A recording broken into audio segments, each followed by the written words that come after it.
ঘুরেছে রোদের চাকা, সমস্ত মেঘেরা গেছে ফিরে। বসন্ত লেখায় নাম অন্য দলে, বিরোধী শিবিরে। প্রচারে পলাশ ছিল, কৃষ্ণচূড়া, বাতাসও তো বটে। আর এখন শুকনো পাতা পড়ে আছে গ্রীষ্মের ব্যালটে।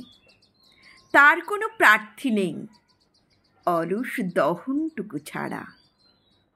গরম দুপুর ভেঙে দুটুকরো, জেগে আছে পাড়া। দেওয়ালে যে ছায়া নেই, না থাকাই দেওয়াল লিখন। হৃদয় বদল করে প্রতি গ্রীষ্মে এই নির্বাচন। সামনেই বর্ষা আসবে, মেঘ তার দলীয় পতাকা। এমন দোটানা পেলে কাকে ছাড়ি কোন দিকে থাকা। তুমি হে নতুন দিন, দাঁড়িয়েছ সময়ের বাঁকে। তোমাকেই ভোট দেব এবছর পয়লা বৈশাখে। তোমাকেই ভোট দেব এবছর পয়লা বৈশাখে।